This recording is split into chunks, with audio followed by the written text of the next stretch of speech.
son estudios muy complejos que se hacen epidemiológicos sobre cómo está la situación de cierto tipo de enfermedades.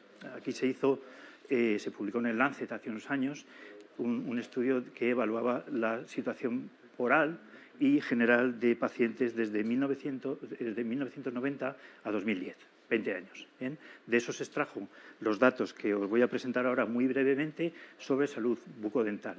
Y entonces la primera pregunta es si esto es muy frecuente, si estamos aquí por algo. Y fijaros que los problemas orales en el mundo afectan a 3.900 millones de personas, que es un porcentaje altísimo, es una barbaridad.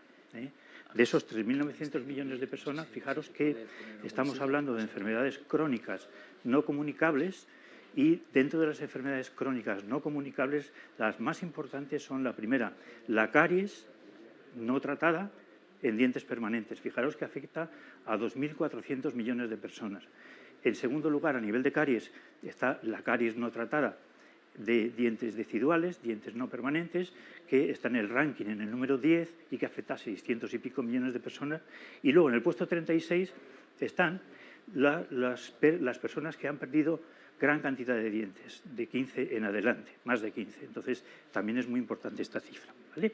Fijaros que, según la OMS, el 44% de la población tiene caries, el 60-90% de los niños a nivel mundial y en edad escolar tiene caries, que hay un 30% de adultos de entre las edades, la diapositiva está mal, es 65 a 74 años, no de 65 a 64, claro, pues estaría un poco raro, pero que hay una cantidad de desdentados muy importante. Los dentistas del año 2015, y fijaros que las personas, el porcentaje de sujetos libres de caries va bajando mucho conforme aumenta la edad, de tal forma que de los 65 años en adelante prácticamente todo el mundo tiene alguna caries, aunque sea de tipo radicular, por ejemplo. ¿Qué pasa con la enfermedad periodontal? Pues algo similar. En el mundo, la enfermedad periodontal ocupa el 6º lugar en prevalencia, es decir, afecta a 700 millones de personas, 743 concretamente, ¿vale? Y tiene una prevalencia del 11%. Bien, esto es en el mundo, pero en los países civilizados, como por ejemplo los Estados Unidos, civilizados más avanzados, digamos, resulta que la enfermedad periodontal, la periodontitis, es muy frecuente. Afecta a adultos de más de 30 años en un 47%, y fijaros que no además la periodontitis avanzada ocupa un porcentaje del 11% de la población. Oye, tengo que beber un poco de agua. Perdón. Bien. ¿Qué pasa en España? Pues como ha dicho el doctor David Herrera, nosotros hicimos un estudio en el que él colaboró y mucho además sobre la prevalencia de la enfermedad periodontal, la salud bucodental y su relación con las enfermedades sistémicas en la población trabajadora en España. Es un estudio que más o menos representa a 20 millones de personas y fijaros que los datos aquí son bastante desalentadores. ¿Por qué? Pues porque el 5% de la población está sana periodontalmente y va subiendo la prevalencia de periodontitis. ¿Bien? Esto por un lado. Ya tenemos la situación bucodental. Ahora vamos a ver a quién afecta eso y a quién va a afectar, que yo creo que es importante. Es decir, quién viene a las consultas dentales, a quién podemos atender. Y nosotros pues hemos visto que desde el año 78 hasta el año 2017 la población que va al dentista se ha duplicado hasta llegar a un porcentaje aproximadamente del 50%. ¿Bien? ¿Qué es lo que va a pasar en los próximos años? Y esto va sobre todo dirigido a los dentistas jóvenes, pues que la población va a envejecer mucho. Es decir, fijaros que en estas cifras se ve como en España dentro de 13 años habrá 2.400.000 personas más, pero ese crecimiento no será como ahora. Habrá mucho menos crecimiento en las edades infantiles, mucho menos crecimiento en las personas, los grupos de edad de 30 a 49 años, por ejemplo, y fijaros que la población de más de 65 años representará a el 25% de la población. Importante y la más relacionada es la diabetes mellitus con la enfermedad periodontal. Tiene una particularidad muy importante que la relación es bidireccional, es decir, la periodontitis agrava, digamos, el proceso o descontrola el proceso de la diabetes y al revés, la diabetes no controlada puede complicar la patología periodontal y su evolución. ¿vale? Veis aquí que y yo creo que es de lo más importante, el doctor David Herrera sabe mucho más que yo de esto, pero el tratamiento periodontal sí que puede reducir el porcentaje de hemoglobina glicosilada, un 0,4% de media. Parece poco, pero es mucho porque equivaldría a colocar un fármaco, segundo fármaco antidiabético a un paciente con diabetes mellitus tipo 2. A nivel de síndrome metabólico, pues lo mismo. Es decir, este estudio está realizado también, para mí es un honor presentar estudio de españoles y sobre todo compañeros. Por ejemplo, el doctor Eduardo Montero pues, ha trabajado mucho en síndrome metabólico y realmente pues, hay una relación también muy interesante entre lo que es la periodontitis y la mala evolución del síndrome metabólico. A nivel cardiovascular, por supuesto que está absolutamente estudiado, de tal manera que hoy sabemos que la patología periodontal, a través de sus patógenos o a través de la reacción inflamatoria que promueve, pues puede influir en la generación y en la evolución de la placa aterosclerótica y, por tanto, en la evolución de enfermedades sistémicas tan importantes como son el infarto de miocardio, el ictus, aquí hay una cardióloga y creo que me lo puede corroborar, y la patología vascular periférica. ¿De acuerdo? Otros grupos de enfermedades importantes pues son las pulmonares. La EPOC, la enfermedad pulmonar obstructiva crónica, que es muy prevalente y muy importante en el mundo y en España también, y las neumonías, tanto la nosocomial como la aspirativa. En esta última, yo creo que ahora hay un tema que tiene su interés por la epidemia, la pandemia del COVID. Es decir, la aspiración de patógenos periodontales, por ejemplo, en los pacientes intubados en UCIs, puede complicar un poco el pronóstico, que ya de por sí es bastante malo. ¿Qué más? La enfermedad renal crónica, si tiene comorbilidades como la diabetes o, por ejemplo, la periodontitis, pues puede disminuir la supervivencia de los pacientes y esto también hay que tenerlo en cuenta. Más cosas, los resultados adversos del embarazo, que se ha trabajado muchísimo sobre ello, pero realmente no hay una conclusión clara de que la periodontitis tenga una influencia significativa en los procesos de bajo peso al nacer o parto prematuro. Y hoy en día se trabaja, aunque esto lleva trabajándose mucho tiempo, sobre la relación entre la periodontitis y la artritis reumatoide, por ejemplo. Es decir, son enfermedades inflamatorias en las cuales parece ser que la periodontitis puede influir en la evolución mala de esta enfermedad o en la escasa respuesta al tratamiento de ciertos fármacos que se utilizan contra ella. Y por último, el Alzheimer, las enfermedades degenerativas que son muy importantes y, aunque estamos en el inicio, en el nacimiento de esta relación, sí que hay un estudio muy importante, que tú lo conoces porque ha creado un curso en la Universidad de Verano sobre enfermedades neurodegenerativas y en el cual parece ser que uno de los patógenos más importantes, que es la Parapneumona gingivalis, pues puede influir mucho en la colonización. Según esta organización, lo que dice es que el salud bucodental es ausencia de cualquier patología que nos impida morder, masticar, sonreír y hablar. Y como os ha explicado el doctor Carasol, la salud bucodental es fundamental para una buena salud general y a todos no se nos escapa que si no estamos a gusto con nuestra sonrisa, pues la forma que tenemos de relacionarnos con la gente va a verse perjudicada. Por lo tanto, también es muy importante para una buena salud psicosocial. ¿Qué patologías nos van a dar, tenemos que evitar para tener una buena salud bucodental?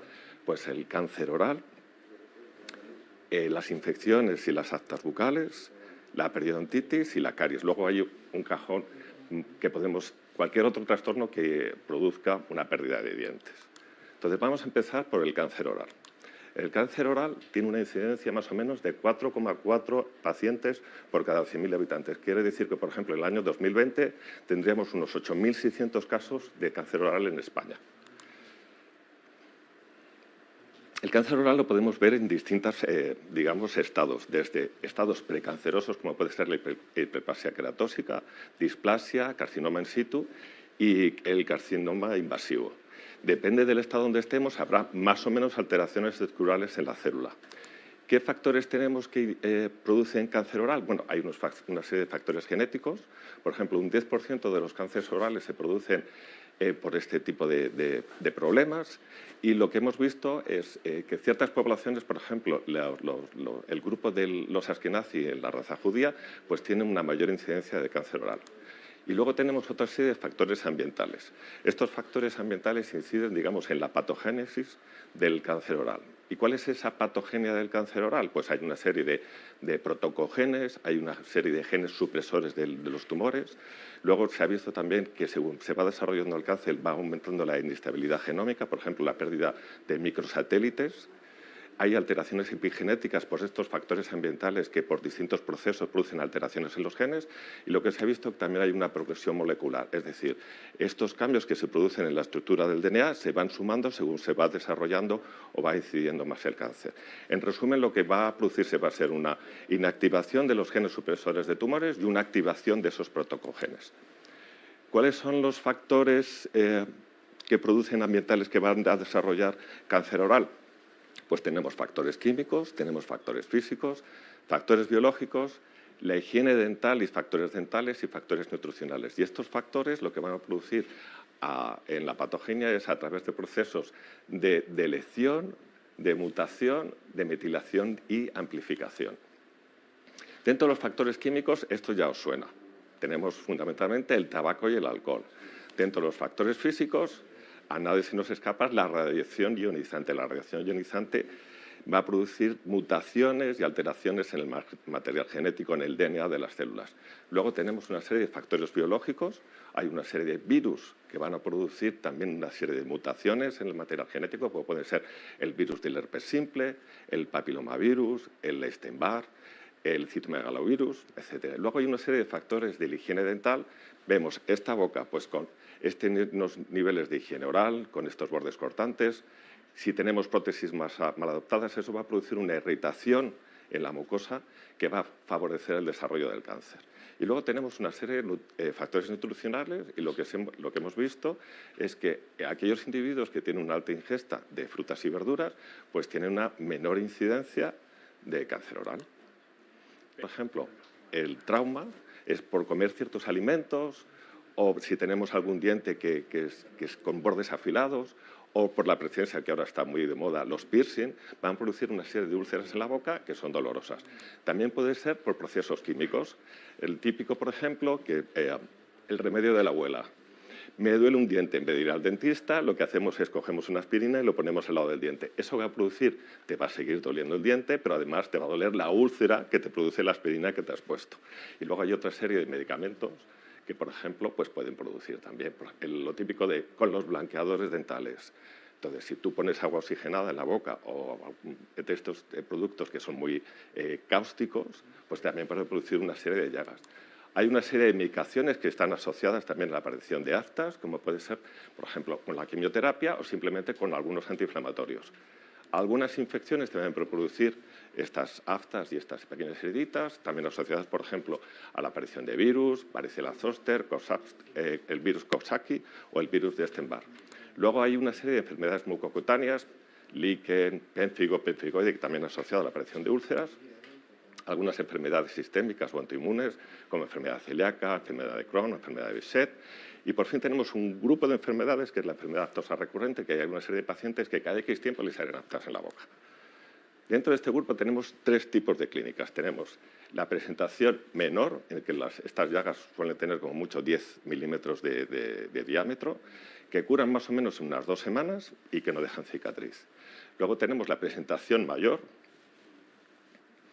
en los que las aftas tienen un tamaño de más de 10 milímetros, la cicatrización va a durar más de 2 semanas y van a dejar cicatriz. Y luego tenemos una tercera forma, que son las úlceras herpetiformes, en las que, digamos, son menos de 2 milímetros, son muy dolorosas y suelen también curar en unas 2 semanas o así.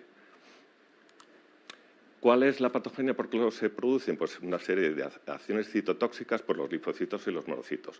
Hay también, como en el caso, por ejemplo, del cáncer y otras enfermedades que vamos a ver luego, hay una serie de factores genéticos.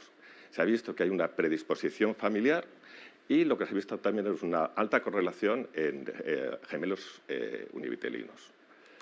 Y, por supuesto, hay una serie de factores de riesgo ambientales, por ejemplo, la nutrición. Hay algunas personas que cuando comen determinados alimentos van a tener esta serie de aftas. Por ejemplo, es muy típico con el queso, pero también puede darse con el chocolate, con los tomates, con el marisco. Y luego también es importante que haya algunas personas que les sale con un componente de las pastas dentales, como puede ser el laurisulfato sódico. Entonces, aquellas personas que tienen predisposición a esta enfermedad aftosa recurrente, tendríamos que tener una pasta de dientes que no llevara el laurisulfato sódico. El problema es que la mayoría de las pastas de dientes, desgraciadamente, llevan laurisulfato sódico, aunque hay algunas que no. Luego, pues, deficiencia de vitaminas. Pues cuando hay una deficiencia de vitamina A, de B6, de B12, de vitamina C, de vitamina E o deficiencia de hierro, también estos individuos están predispuestos a padecer algún tipo de afta. Desde luego, a nadie se nos escapa que en periodos de estrés es mucho más factible o mucho más fácil que tengamos aftas o algún tipo de llaga en la boca. Desde luego, trauma por un cepillado inadecuado también puede desencadenar la aparición de estas aftas o algún tipo de infecciones, por ejemplo, por estreptococos. Aquí el tabaco, sin embargo, juega un papel protector. Lo que se ha visto que aquellos individuos que fuman tienen menos incidencia de aftas orales. Entonces, bueno, solamente aquí, pues el tabaco parece que tiene algún efecto positivo. Y luego hay una serie de alteraciones hormonales, pues en las épocas de menstruación, o en la adolescencia, en la que la incidencia es mucho mayor de estas aftas. Dentro de todos estos factores, lo que podemos ver es que hay una serie de factores predisponentes, como puede ser personalidad tipo A, la genética o la deficiencia nutricional, y hay una serie de factores que desencadenan la aparición de las aftas, como puede ser el estrés, el microtrauma y las infecciones. Y aquí vamos a explicar un poco la patogenia de enfermedad periodontal, porque ha cambiado un poquito en los últimos años. Lo que sabíamos hasta ahora es que unas determinadas bacterias o unas bacterias van a producir una respuesta inmunoinflamatoria en el huésped. Como consecuencia va a haber una serie de alteraciones en el tejido óseo y el tejido conectivo, y eso a su vez va a producir una serie de cambios en este tejido conectivo, en el tejido óseo, que van a favorecer que todavía la carga bacteriana o la adhesión de algunas bacterias más patógenas, produciéndose como un círculo vicioso. Y luego tendríamos una serie de factores de riesgo ambientales que, digamos, modularían este proceso. Igual teníamos una serie de factores genéticos que también modularían el proceso en la respuesta del organismo frente a las bacterias. Pero todo esto se ha complicado un poco más, porque lo que se ha visto es que los factores de riesgo ambientales pueden cambiar la expresión de la genética del individuo a través de procesos que hemos visto antes, de metilación, de mutación o de delección. Por lo tanto, los factores no solamente influirían en cómo responde el organismo frente a las bacterias, sino cambiarían la forma que tiene el organismo de responder a esas bacterias. Y luego los factores genéticos también se ha visto que son importantes porque seleccionan el tipo de bacterias que van a atacar al organismo. ¿Cómo afectan los factores ambientales a este tipo de patologías? Pues producen cambios a nivel vascular, van a producir cambios a nivel de la respuesta celular inmunitaria frente a las bacterias, y también van a influir en los mecanismos de reparación frente a la agresión bacteriana. Y aquí tenéis una serie de factores que se ha visto que están relacionados con las enfermedades periodontales y que pueden influir, como puede ser el tabaco, el alcohol, la deficiencia de vitamina D, de calcio, osteoporosis, la presencia de estrés, alteraciones hormonales, diabetes, el síndrome metabólico o la neutropenia. Entonces, ¿cuál de estos factores lo que nos interesa es cuáles podemos modificar? Pues me he ido a esta publicación del doctor Jenko del año 2013 y vemos un poco cuáles son los factores que podemos modificar. Puede ser el tabaco, el control de diabetes, la obesidad, la osteoporosis, la deficiencia de vitamina D o el estrés. ¿De qué porcentaje de la población, que es lo que me has preguntado, podemos cambiar? Pues estos son datos de Estados Unidos. Entonces, habría que extrapolarlos un poco a España. Pero, por ejemplo, individuos con sobrepeso en Estados Unidos viene a ser un 35%. Puede que en España sea un poquito menor, pero ya estamos alcanzando, porque a lo malo siempre vamos a alcanzar a los demás. Luego, fumadores, pues en Estados Unidos personas con hábito de fumar viene a ser un 20%. Probablemente aquí superemos esos niveles también. Entonces, estamos hablando que un 30% de la población se puede beneficiar como mínimo de estos cambios en estos factores ambientales. Para que se produzca una caries, primero tenemos que tener un diente, o sea, un huésped, tenemos que tener una serie de microorganismos y tenemos que tener una determinada dieta, por ejemplo, presencia de azúcares o de carbohidratos. Si no hay azúcares o carbohidratos o si no hay microorganismos, la caries no se va a desarrollar. Pero claro, la caries no aparece instantáneamente, necesitamos un tiempo que actúe. Y no es lo mismo que actúe en un individuo joven que, según va pasando la edad, en un individuo más adulto. ¿Por qué? Porque las estructuras dentales tampoco se mantienen a lo largo del tiempo, sino que van cambiando. Y pueden ser que en un determinado momento sean más susceptibles al desarrollo de la caries. Entonces, este sería más o menos el cuadro patogénico de la caries. Además, habría que añadir una serie de factores modificadores primarios, como pueden ser la anatomía dental, si tenemos unos surcos de desarrollo más pronunciados, la saliva, si tenemos, por ejemplo, medicación que produzca una hiposalivación, va a producir que la prevalencia de caries sea mayor, el uso de flúor, o la dieta, o por ejemplo, la dieta no solamente por la presencia de carbohidratos, sino lo que se ha visto si tenemos una deficiencia de vitamina K cuando se están produciendo, se están desarrollando los dientes, esos dientes van a ser más susceptibles a la caries. Y luego tenemos una serie de factores económicos secundarios, como puede ser el estatus socioeconómico, la educación, el estilo de vida, la ocupación o el tabaco. Entonces, si os fijáis, hay muchos factores ambientales que inciden en este tipo de patologías que es altamente prevalentes en general en la población. Pero hay una serie de factores que digamos que se repiten en las distintas patologías y que podemos más o menos controlar. Y esos factores son el tabaco y el alcohol, la nutrición y la dieta, el estrés, el nivel sociocultural y el nivel socioeconómico, y el sedentarismo y el ejercicio físico.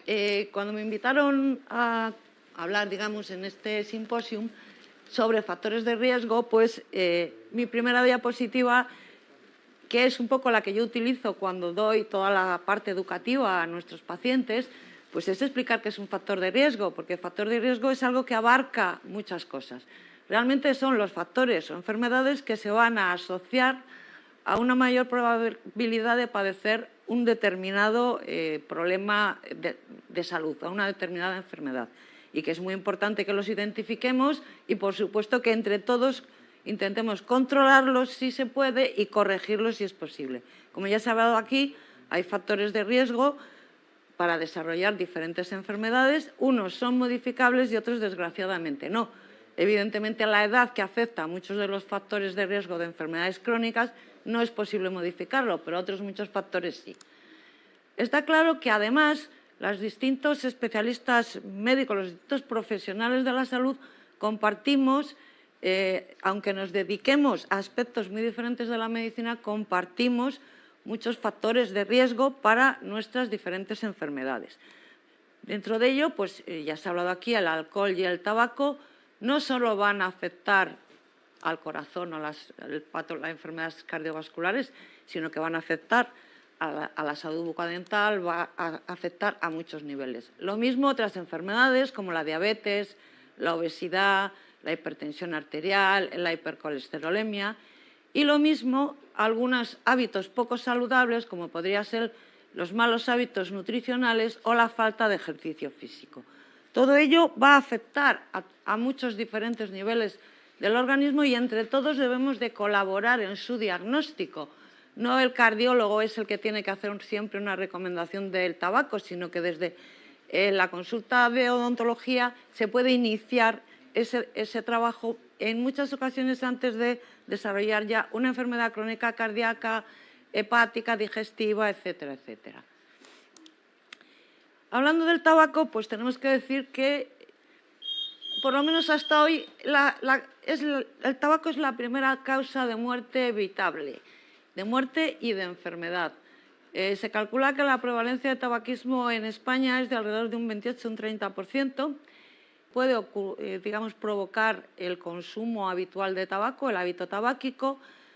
Siempre nos centramos en el cáncer como lo más importante, pero no tenemos que olvidar la cantidad de patología respiratoria, la patología cardiovascular directamente relacionada con el consumo del tabaco, no solo el infarto, sino la enfermedad vascular periférica, los aneurismas de la aorta, los infartos cerebrales como causa de demencia vascular, además, aparte de los problemas que aparecen en el aparato reproductor, durante el embarazo, los problemas que pueden provocar en el embrión y en el feto, y luego otra serie de cosas que no se nos ocurre que el tabaco provocan, como puede ser pues desde digamos, la dificultad, las complicaciones quirúrgicas y de cicatrización, a la disminución de la densidad de los huesos, que faciliten la fractura de huesos, de caderas, el facilitar la aparición de cataratas. Hay muchas cosas que a veces no asociamos con el tabaco. En España se estima que el tabaquismo causa más de 50.000 muertes anuales, la mitad de ellas por cáncer, y que el consumo de tabaco durante una larga época de nuestra vida nos puede reducir la esperanza de vida en unos 10 años y que en cualquier momento que dejemos de fumar, es posible disminuir esa reducción. Es decir, es que hay gente que dice, es que yo ya soy muy mayor para dejar de fumar. No, en cualquier momento vas a conseguir beneficios, incluso en reducir la mortalidad. Será en función de tus años de esperanza de vida, pero siempre va a haber un efecto positivo. Y una pincelada de que no nos debemos olvidar nunca del tabaquismo pasivo, que es que parece que se puso en duda hace años de que eso era una tontería. No, no es verdad. El tabaquismo pasivo es muy importante y se estima que cada 10 muertos por enfermedad cardiovascular en fumadores, uno además es un fumador pasivo. El tabaquismo pasivo afecta básicamente al aspecto cardiológico, a la cardiopatía isquémica. Es lo más habitual que les ocurra a los fumadores pasivos, más que el cáncer de pulmón, probablemente por una serie de factores que podríamos analizar. Y se calcula que aumenta en un 25 a un 35% el riesgo de tener un infarto de miocardio, digamos tabaquismo pasivo. No os voy a comentar, porque de esto saben ustedes, vosotros, muchísimo más que yo probablemente, la cantidad de patología que se determina de afecciones bucodentales que provoca el tabaco. La más, digamos, llamativa o conocida es el cáncer oral. Se estima que el carcinoma oral de células escamosas es quizá el más frecuentemente asociado a, digamos, el tabaco, pero hay otra serie de lesiones muy importantes y típicas del fumador, por ejemplo, la melanosis típica del fumador, que hay alguna fotografía, pero además no solo son los temas de cáncer o premaligno, sino que produce una periodontitis, una afectación periodontal muy importante, y que se considera que el tabaco es un riesgo independiente de desarrollar esta enfermedad, que es dosis dependiente y que un 30 o 40% de los casos se cree que pueden ser atribuibles al tabaco. Las causas, pues lo que se ha comentado ya aquí, efectos sobre la microflora, sobre los tejidos periodontales, digamos la menor respuesta inflamatoria, el menor sangrado, digamos efectos además de disminuir los sistemas de defensa inmunitaria, etcétera, etcétera. Dejar de fumar se reconoce desde hace años como la forma o la intervención más importante en prevención de conseguir una buena salud bucodental, una buena salud sistémica a todos los niveles. ¿Cómo actúa el tabaco? El tabaco tiene cientos de productos diferentes que nos afectan a muy distintos niveles. En concreto, siempre se habla de la nicotina, aunque puede haber otros muchos, digamos, muchísimos otros efectos. La nicotina, digamos, se instala en un receptor específico en el cerebro, tiene un sitio específico. Esa unión de la nicotina produce liberación de dopamina, la dopamina produce sentimientos de placer, de calma. En el momento en que nos baja ese nivel de dopamina, nos empieza a entrar síntomas de irritabilidad, de estrés. Por eso el fumador necesita inmediatamente restaurar esa sensación placentera mediante un, digamos, consumo de tabaco. Además, influye mucho el entorno social para mantener el hábito tabáquico. No solamente es por la cuestión física, sino que la cuestión psicológica del entorno influye mucho en mantener el hábito. Tanto con respecto a la salud, digamos, sistémica, a nivel cardiovascular, a nivel cerebral, cómo va a ir igualándose el riesgo de muchas de las enfermedades, y lo mismo lo podemos hablar a nivel de la salud bucodental. Vamos a mejorar inmediatamente el sentido del gusto, del olfato, va a mejorar la halitosis, van a ir mejorando al cabo de un año las encías, volviendo a su apariencia y anatomía más normales, y el riesgo de cáncer oral se calcula que entre los 5 y los 10 años es prácticamente similar a una persona que no ha fumado nunca. Es muy importante que conozcamos, a la hora de influir en el abandono del tabaco, que los fumadores tienen una serie de etapas en el abandono. La gente joven que empieza a fumar, que piensa que es inmune a cualquier problema, está en lo que llamamos fase precontemplación, sabe que no se plantea en estos momentos dejar de fumar. Hay que aprovechar los momentos en los cuales el paciente o la persona que fuma se empieza a plantear que quiere dejar de fumar. La fase de contemplación es en la que quizá desde cualquier consulta es donde más efecto, donde más facilitaríamos con un buen consejo el abandono del tabaco.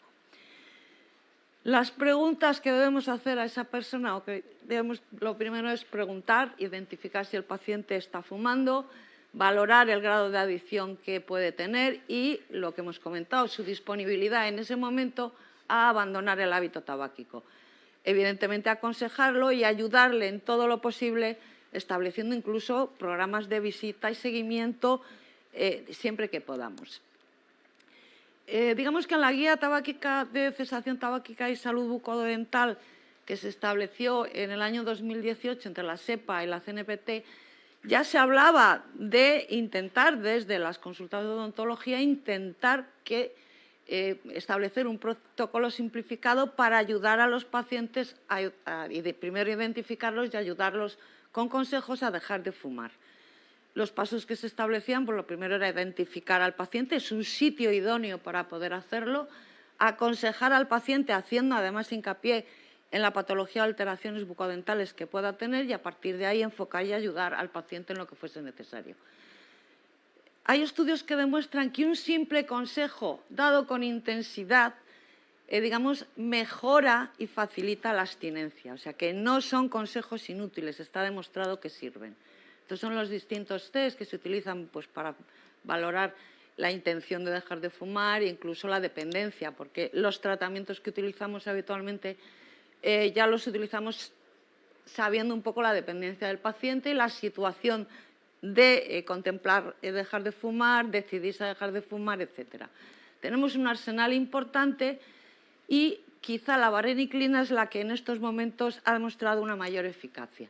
La vareniclina se desarrolló como un tratamiento específico para dejar de fumar, actúa selectivamente en esos receptores de nicotina que hablábamos y es un agonista parcial, es decir, que por un lado, al estimular el receptor va a disminuir los síntomas de ansiedad que provoca el abandono del tabaco, pero al ser también antagonista va a bloquear los efectos de recompensa, lo cual va a facilitar el abandono con menor, síntomas de abstinencia.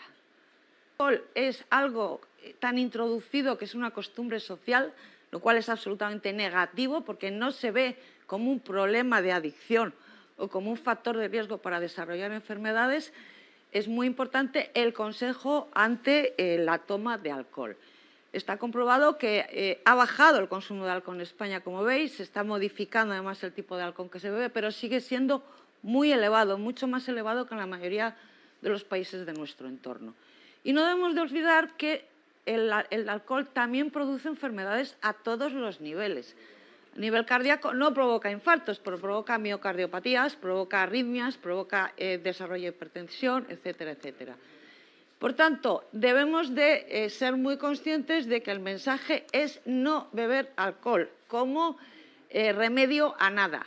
Es decir, se considera como una costumbre saludable el poder tomar ahora os digo un poco cantidades, 2 vasos de vino, de copas de vino al día. Por encima de esas cantidades es absolutamente perjudicial. Diariamente, teniendo en cuenta que las mujeres no debemos de superar los 20 gramos al día y los hombres los 30 gramos al día, por la distinta tamaño y la distinta, metabolización hepática del alcohol. ¿Qué pienso que se debe de hacer? Pues yo creo que el tabaco es un factor de riesgo modificable muy, muy importante y muy extendido en España. La consulta de odontología tiene que servir también y desempeñar un papel muy importante para prevenir los efectos nocivos del tabaco. Y yo creo que en el documento que hemos comentado del 2018 ya se hablaba de incluso la conveniencia de introducir técnicas de extracción de tabaco dentro de la consulta dental. Y dentro de esa misma consulta, pues igual que se hace consejos sobre, la placa, sobre otra serie de cosas más específicas de la boca, hay que hacer también un consejo sobre la dieta, sobre el alcohol y sobre hábitos de vida saludable. como se debe de hacer desde cualquier consulta de cualquier especialidad. Y, por tanto, yo simplemente concluiría eso. Tabaco y alcohol tienen efectos muy nocivos, sobre todo el tabaco desde cero, o sea, fumar más de cero es nocivo. El alcohol a partir de una cantidad también lo es. Y la consulta de odontología es un lugar clave para poder controlar muchas, sobre todo el inicio, lo que es prevención primaria de muchas de estas patologías. Y nada más. Vamos a seguir el siguiente guión. Vamos a hablar unas nociones muy rápidas de qué es el estrés. Luego hablaremos de cómo afecta el estrés a la salud en general. De forma medular hablaremos de qué efectos tiene la salud bucodental y cómo podemos evitarlos. Y por último cerraremos con unas conclusiones que luego podremos debatir posteriormente. A lo largo de la vida nos enfrentamos con numerosos acontecimientos de naturaleza muy diversa.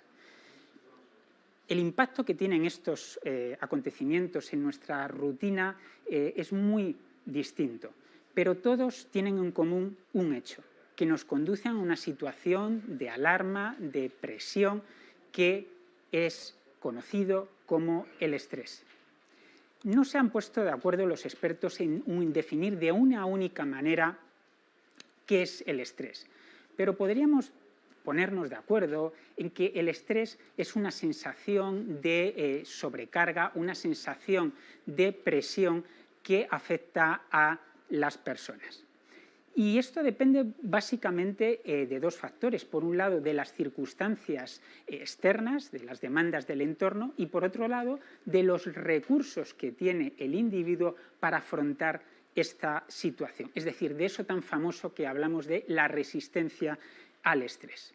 Pues bien, este proceso de activación ya sabemos que el organismo pone en marcha dos mecanismos. Por un lado, nuestro cerebro activa el sistema nervioso autónomo que produce la secreción de catecolaminas y por otro lado activa el eje hipotálamo suprarrenal para generar glucocorticoides, cortisol, y todo eso hace que obtengamos más energía, que tengamos mayores defensas, que prestemos más atención.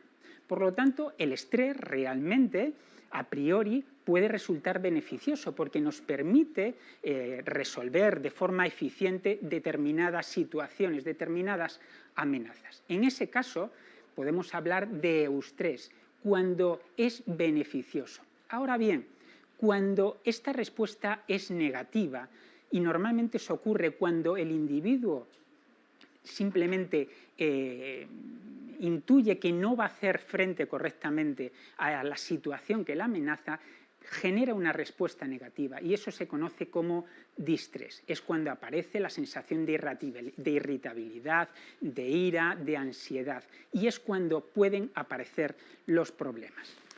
Es evidente que nuestra forma de percibir las situaciones está muy relacionado con el estrés, porque nuestra valoración subjetiva que hagamos de la situación va a hacer que esa situación de estrés, esa situación la valoremos positiva o negativamente. Y eso depende mucho también de una serie de factores de riesgo, factores genéticos, conductas aprendidas. Por lo tanto, una situación ante una misma situación, por ejemplo, estar aquí delante, hay personas que le supone más estrés y otras que le supone menos estrés. Lo decía ya David anteriormente, el estrés se está convirtiendo en un problema muy común. Desgraciadamente, el modelo de vida que llevamos cada vez hace que tengamos más estrés. De hecho, el último estudio de percepción de estrés en España hablaba que 12,5 millones de españoles sentíamos el estrés de forma diaria en nuestra vida cotidiana. Estaremos todos de acuerdo que hoy en día, con la situación que vivimos en esta época COVID, esta cifra seguramente ha aumentado. Bien, ahora vamos a hablar cuando, como decía David, cuando el estrés se vuelve un problema. Hace ya muchos años, el doctor Hans Selye desarrolló su teoría del síndrome del estrés, el síndrome de adaptación general. y él describió 3 fases en la respuesta del organismo ante situaciones amenazantes. Por un lado, se genera una situación de alarma en la cual se desencadenan todos esos mecanismos fisiológicos que hemos hablado anteriormente. Cuando la situación persiste, se desarrollan una serie de mecanismos de resistencia físicos, conductuales, cognitivos, para que el organismo se intente adaptar a esa situación estresante. ¿Cuándo empieza el problema? Cuando se mantiene mucho más en el tiempo y entonces entramos en fase de agotamiento y es cuando pueden aparecer los problemas de salud. Los problemas de salud con el estrés, por lo tanto, pueden originarse, por un lado, por esa hiperactivación fisiológica de manera continuada y por otra cosa que ya se ha ido hablando a lo largo de la sesión, es el desarrollo de hábitos poco saludables como dormir poco, fumar, tomar una dieta menos saludable. Si persisten estos 2 problemas, vamos a tener problemas, tanto a nivel físico como a nivel mental. La salud bucodental, y para eso tiene 2 vías de impacto. Una, porque hay una serie de patologías claramente ligadas al estrés, y por otro lado, los hábitos nocivos. Esos hábitos nocivos, hoy en día sabemos que las personas que refieren mayor estrés tienen una peor salud bucodental. Y estoy seguro que el doctor Agustín Casas en su presentación hablará que hay una fuerte relación de la posición del nivel socioeconómico en esta relación. Vamos a centrarnos, por lo tanto, nosotros en una serie de patologías que se asocian con el estrés. Fundamentalmente, la principal es el bruxismo. Tanto los pacientes como los profesionales consideramos, lo primero que se nos viene a la cabeza es estrés y bruxismo. Y esto está basado en unos estudios que se publicaron en la década de los 70 por este autor, John Rook, que describió o señaló que había un aumento de la actividad electromiográfica nocturna de los músculos maseteros después de un suceso estresante y además se aumentaban los niveles de dolor. Ahora bien, hay que decir que esta relación, a pesar de que han pasado 50 años, no se ha vuelto a demostrar. De hecho, los pocos estudios que se han hecho de diagnóstico de bruxismo mediante electromiografía, que es el diagnóstico fiable, no han confirmado que el estrés esté relacionado con el bruxismo del sueño. Por lo tanto, esta relación entre estrés y bruxismo es algo más compleja de lo que imaginamos. Y es importante que tengamos en cuenta y que diferenciemos claramente dos patologías. Por un lado, el bruxismo de vigilia, que es ese apretamiento diurno, y por otro lado tenemos el bruxismo nocturno, que es un apretamiento y un frotamiento, un rechinamiento de los dientes. Y los clínicos debemos de saber que son 2 entidades con vías patogénicas totalmente diferentes. Además, ese típico dolor que refieren los pacientes de tengo dolor en la musculatura masticatoria, tenemos que saber que está más ligado con el bruxismo de vigilia, con el bruxismo que ocurre durante el día, que el bruxismo nocturno. Por lo tanto, el bruxismo del sueño tenemos que entenderlo como una parte de unas alteraciones del sueño, de una respuesta del giramiento del sistema nervioso central en diferentes fases de profundidad del sueño y que hoy en día realmente no está tan ligado a la tensión emocional. Ahora bien, el bruxismo que ocurre durante el día, el rechinamiento, eso sí que es fruto de la tensión emocional o de desórdenes psicosociales. Sería muy imprudente por mi parte cuando estoy rodeado, ustedes no lo están viendo, pero yo sí estoy rodeado de periodoncistas de primer nivel, sería muy imprudente por mi parte hablar de problemas periodontales, pero sí que me gustaría señalar que hoy en día hay una clara asociación entre estrés, exposición al estrés y problemas periodontales. Lo podremos debatir luego posteriormente en el debate. Al igual ya lo ha comentado el doctor Serrano, determinadas patologías de la mucosa bucal, líquen plano, estomatitis aftosa, se relacionan claramente con estrés, con ansiedad, con depresión y es bueno muchas veces remitir a estos pacientes a un profesional especializado. También el estrés lo podemos relacionar con la caries. Hay una corriente que estudia cómo el entorno social afecta al desarrollo, a la etiología de la caries. Muchos de estos estudios avalan o lo explican por unos estilos de vida poco saludables, pero también hay estudios que hablan que el estrés produce un cambio en la composición y en la cantidad de saliva y eso se puede asociar con el desarrollo de caries. Y por último, la hipersensibilidad también. El estrés sabemos que influye en la respuesta al dolor. Y eso a veces se nos olvida y muchas veces nuestros tratamientos convencionales que intentan obliterar esos túbulos dentinarios no tenemos la respuesta deseada porque no tenemos en cuenta que la respuesta al dolor es muy variable e influye significativamente los cambios en el estado emocional. Por lo tanto, una vez que hemos identificado que hay una serie de problemas, vamos a hablar cómo podemos combatir ese estrés. Parece difícil, pero tenemos que hacer un esfuerzo y tenemos que transmitirlo, especialmente en esta época tan complicada que nos está tocando vivir, a manejar, a controlar mejor el estrés.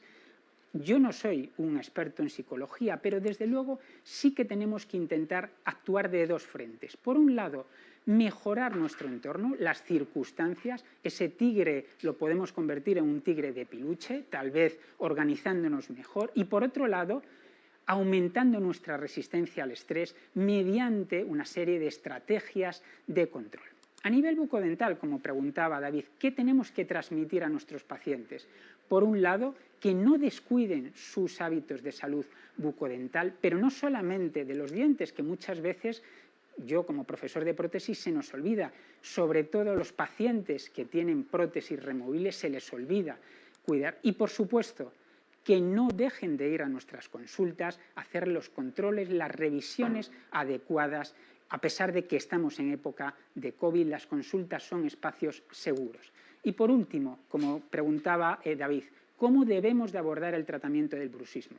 Los dentistas fundamentalmente solo nos quedamos en un nivel, en el tratamiento de las férulas oclusales, pero se nos olvida que es un tratamiento multidisciplinar, que tenemos tres niveles. Un lado está la férula oclusal, pero tenemos que transmitir que la férula no va a eliminar el bruxismo. De hecho, tenemos que transmitirle al paciente que la férula se va a desgastar. La férula sirve para mitigar los efectos del bruxismo. Se va a desgastar y, por lo tanto, hay que revisarla periódicamente.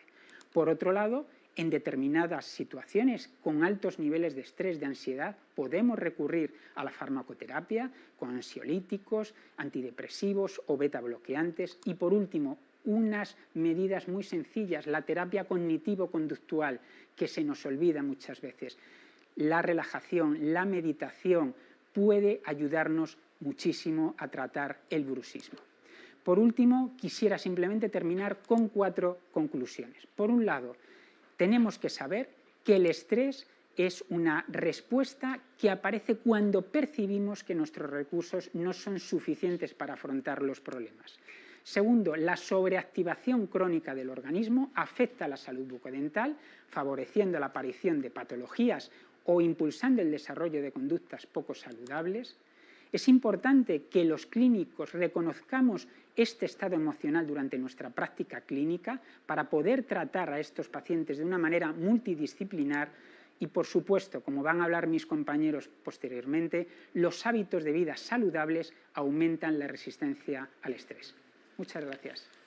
Pues es un problema porque es el principal factor de riesgo para el desarrollo de obesidad, tanto en niños como en adultos, de trastornos del metabolismo de la glucosa, como la diabetes mellitus, y en último término, de las enfermedades cardiovasculares.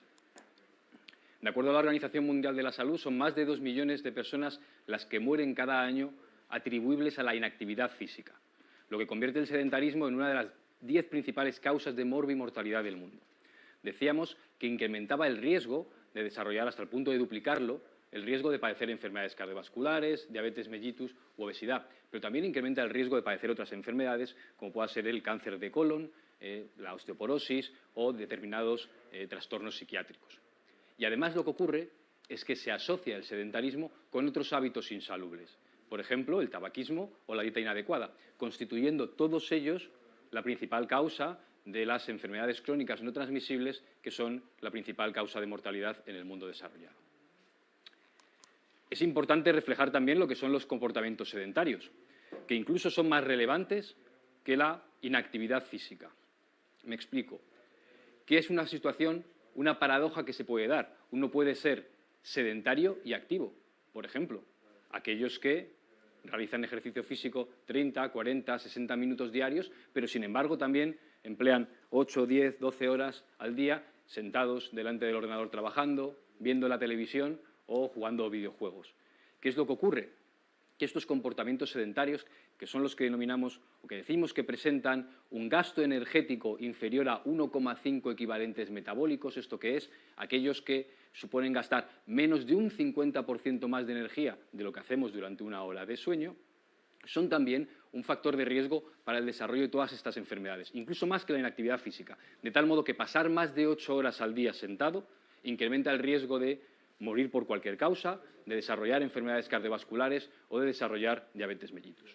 Muy interesante que se realizó en Estados Unidos, un estudio longitudinal en el cual se incluyeron más de 50.000 profesionales de la salud, todos ellos varones, y la mayor parte de ellos dentistas, pero también incluyendo farmacéuticos, fisioterapeutas, podólogos, a los cuales se les entregaba un cuestionario o varios cuestionarios que rellenaban cada 2 años durante 12 años.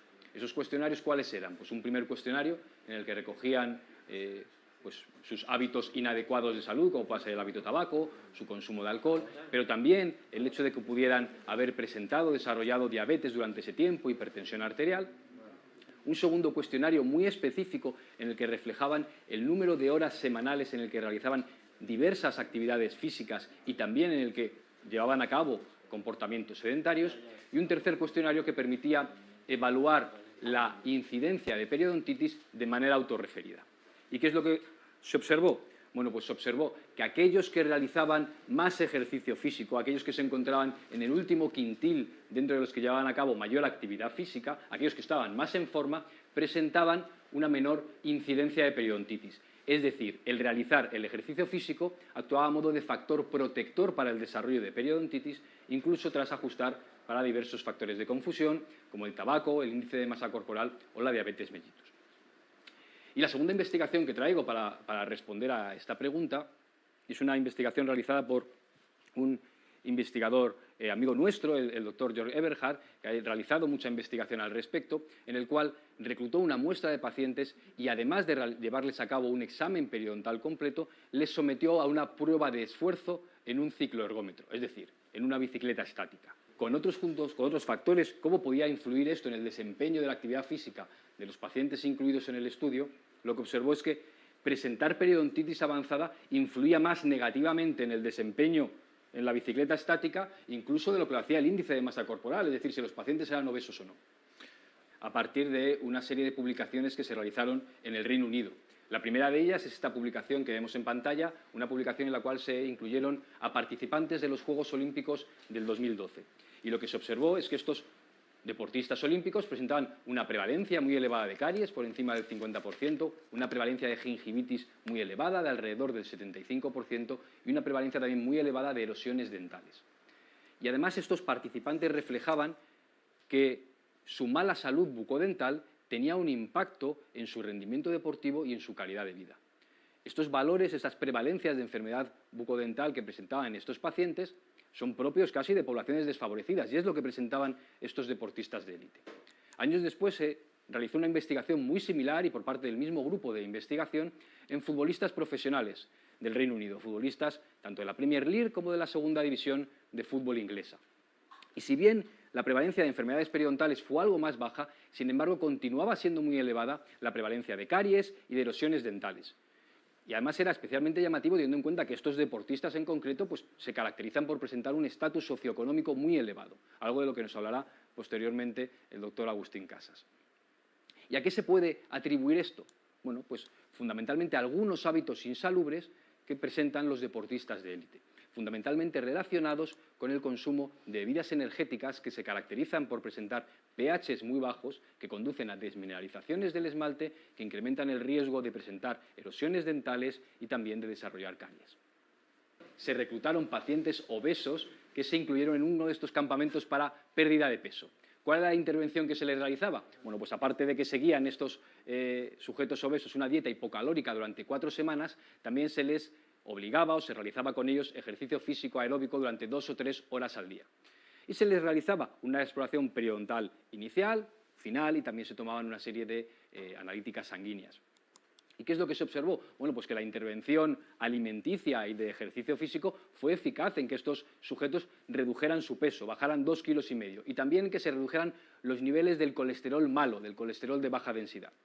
Pero es que resulta que también hubo un impacto sin que se hubiera llevado a cabo ningún tipo de intervención bucodental en la salud periodontal. Se redujeron los índices de placa y, sobre todo, se redujeron los niveles de determinados mediadores de la inflamación, como la interleuquina 1 beta, o marcadores de destrucción en el periodonto, como son las metaloproteinasas de la matriz, hasta el punto de que existió una correlación significativa entre algunas de las medidas antropométricas registradas, como pudiera ser el perímetro de cintura abdominal, el índice de masa corporal o, como decía anteriormente, el colesterol del malo, el colesterol de baja densidad, con la reducción que se observaba en los mediadores de la inflamación y los marcadores de destrucción en el periodonto.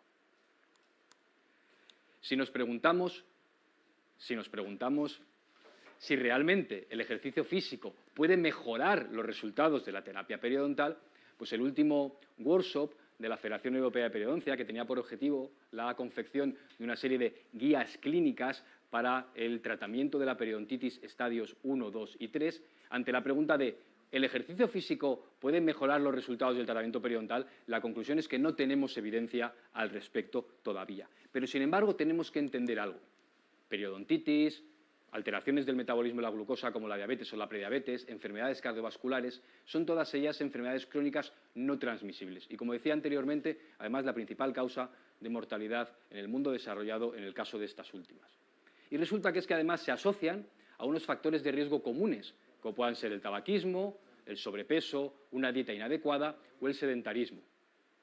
Por tanto, parece ser que pudiera tener mucho sentido llevar a cabo estrategias de prevención, estrategias de promoción de la salud a nivel de estos factores de riesgo compartidos entre estas enfermedades, porque incluso, aunque no hubiera un beneficio directo en la salud periodontal del ejercicio físico, sí que va a haber, o cabe esperar, un beneficio indirecto derivado de la mejora de la salud general en otras enfermedades de nuestros pacientes. Y si entendemos que el equipo de salud bucodental, dentistas e higienistas, somos promotores de salud en el más amplio sentido del término, evidentemente tenemos que también llevar a cabo promoción de estilos de vida saludable, incluso independientemente de que tengan un efecto beneficioso directo en la patología que tratamos. Es un ranking, al final, este índice, de diferentes países que se clasifican según factores relacionados con diferentes aspectos de la salud, que varían pues desde la esperanza de vida, por ejemplo, a determinados factores de riesgo o la existencia de agua potable o de sanidad. Y como puedes ver, en el 2019 el primero de esos países era España. Eran 169 países, los datos son de la OMS y del Banco Mundial. Fiesta, pues imagínate, la proporción de población con caries es mucho mayor en desempleados, en clase baja y con condición de pobreza. Y este esquema te lo voy a repetir muchas veces, ya verás, porque además pasa exactamente lo mismo en los pacientes con ausencias dentarias y que no han sido sustituidos. Es mucho mayor el porcentaje en desempleados, con clase baja y en pobreza. Con respecto a su capacidad para asistir a las consultas, pues pasa un poco lo mismo. Es decir, el porcentaje de pacientes que nunca han ido a un dentista es mayor entre desempleados, condiciones de clase baja y condiciones en pobreza. ¿Que hace más de un año que no han ido? Exactamente el mismo patrón.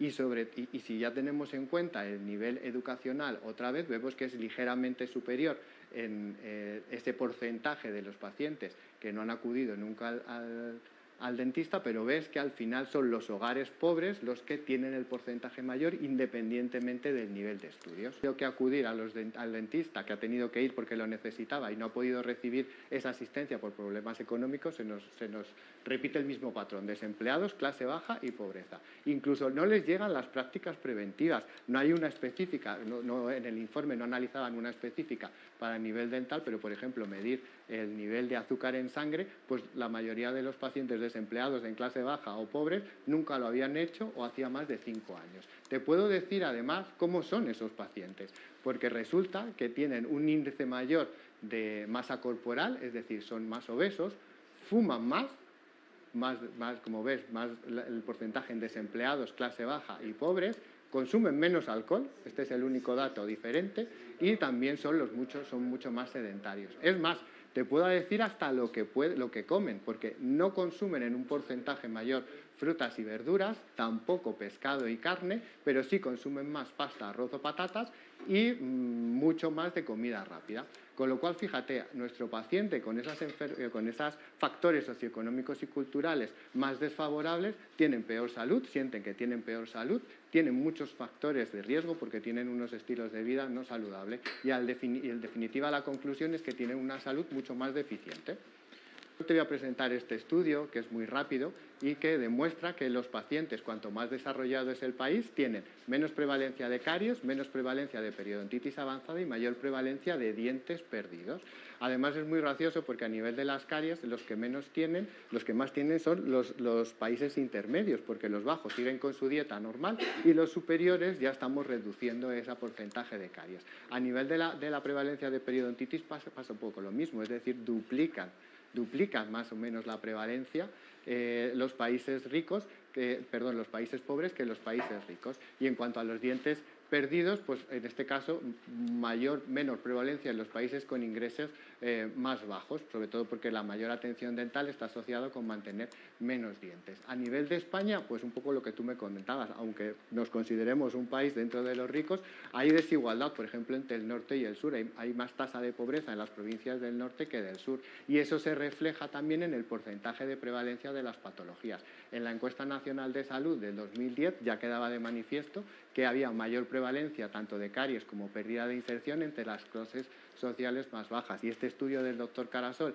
en trabajadores también dejaba de manifiesto que había mayor prevalencia entre esas peores condiciones periodontales en trabajadores con educación primaria y bajos ingresos. No solo es importante que afecte a ese grupúsculo, sino que al final la prevalencia de las patologías tienen una forma como la estructura social y hay un gradiente de salud. ¿Eso qué quiere decir? Que a medida que nos bajamos de esa escalera social aumenta la prevalencia de casi todas las enfermedades y afecta a la población. ¿Eso lo podemos llamar desigualdad? Pues hombre, una desigualdad es simplemente una diferencia y no hacemos ningún juicio moral. Hay que diferenciarlo de lo que es inequidad, que hay una pequeña variación y es que consideramos que es algo injusto. ¿Por qué? Porque la causa que lo provoca es prevenible y necesaria. Y se considera que los grupos sociales que tienen estas diferencias, por sus características sociales, hablamos más de inequidad. Si te pongo un ejemplo, pues obviamente una desigualdad puede ser envejecer. Obviamente la salud de este abuelo con su nieta es diferente, pero no nos parece que esa desigualdad sea injusta, pero en cambio unos pacientes que pueden desarrollar NOMA en determinados países, pues sí que nos parece más injusto. Nuestro paciente llevamos toda la mañana hablando que está condicionado por una serie de factores de riesgo que los podemos llamar de diferente forma, que al final afectan, ellos están relacionados entre sí y afectan a la salud de nuestros pacientes. Eso es lo que se llama los determinantes intermedios de la salud, es decir, las causas cercanas. Pero yo te estoy contando, ahora de repente voy a meter en la ecuación muchas más cosas, que es muy importante la posición socioeconómica de los pacientes, que al final están condicionados por unos indicadores como es la educación, la ocupación y los ingresos. Esa posición socioeconómica influye en los factores de riesgo y te estoy contando que para peor, porque perjudica en los hábitos de los pacientes. Además, esa posición socioeconómica, al final, esas desigualdades se mezclan con conceptos como la discriminación, como el clasismo, el racismo o la xenofobia. ¿Qué es lo que pasa? Que la posición socioeconómica de los pacientes depende mucho de dónde viva el paciente y eso depende de las políticas del gobierno y las decisiones que tomen. Precisamente todo esto que está relacionado es lo que se llama los determinantes estructurales de la salud, que es lo que se conoce en plan coloquial como las causas de las causas. Luego, para combatirlo, estamos nosotros, el sistema de salud, que al final lo que intentamos pues, es solventar esas desigualdades que provocan todo este círculo vicioso. Realmente nosotros como sistema de salud también participamos en esas desigualdades. ¿Y cómo lo hacemos? Pues quizás no de una causa muy directa, pero sí tenemos un efecto que puede ser amortiguador o multiplicador. Con una ley, además, que me parece bastante contundente, que es la ley de los cuidados inversos de Hart, que dice que las personas que más atención necesitan son las que menos reciben. Y eso se puede ver en el gasto sanitario mundial, que al final el 80% de ese gasto mundial van para el 13% de los enfermos, que son precisamente los que se encuentran en los países ricos. En cambio, el 62% de esos enfermos van solo el 2%, es decir, se pone de manifiesto que efectivamente los que más atención necesitan son los que menos reciben. Y al final todo el gasto además va a la asistencia médico-sanitaria y te hacemos muy poco por cambiar esos estilos de vida, solo el gasto sanitario es de un 10%. Y además todo ese proceso es acumulativo durante toda la vida. Esto no es el momento que llega el paciente en la consulta, comprobamos esos factores socioeconómicos, es decir, es que desde el momento que nacen y están en un ambiente desfavorable, incluso sus condiciones biológicas por desnutrición pueden alterarse el peso, la altura en los adolescentes, el desarrollo de los huesos, pues al final hay muchos documentos, por ejemplo del gobierno avanzando hacia la equidad con un montón de planes. A nivel odontológico, pues quizás lo que más éxito ha tenido ha sido el PADI para la atención de los niños. Hay muchísimas fundaciones que atienden a pacientes desfavorecidos y hacen una labor encomiable, pero no deja de ser pequeñas tiritas para un problema muy grande. Yo no sé si hay solución, pero sí que sé cómo podría ser la solución ideal, ¿de acuerdo? Es una solución que tiene que ser bajo coste, porque tiene que llegar hasta los pacientes menos desarrollados. Si es de bajo coste, se tiene que basar fundamentalmente en la prevención, ¿de acuerdo? Y esa prevención tiene que durar durante toda la vida. Para que eso sea eficaz tiene que haber enfoques selectivos, es decir, tenemos que aprovechar las ventanas de oportunidad a lo largo de la vida de los pacientes para introducir soluciones de promoción de esa salud en los momentos que sean mucho más eficaces a largo plazo y tengamos mayores beneficios. Tiene que haber una discriminación positiva porque obviamente necesitan más ayuda los más necesitados y en eso tenemos que involucrarnos todos. Claro, solución ideal no hay, pero lo que se ha propuesto últimamente es la Agenda 2030, que es al final un contrato social global que han firmado 193 pacientes con 3 objetivos fundamentales, que es la igualdad entre las personas, proteger el planeta y asegurar la prosperidad. Son 17 objetivos. Esos objetivos tienen además por medio una serie de cada uno de ellos, una serie de misiones a conseguir, son casi 169 misiones.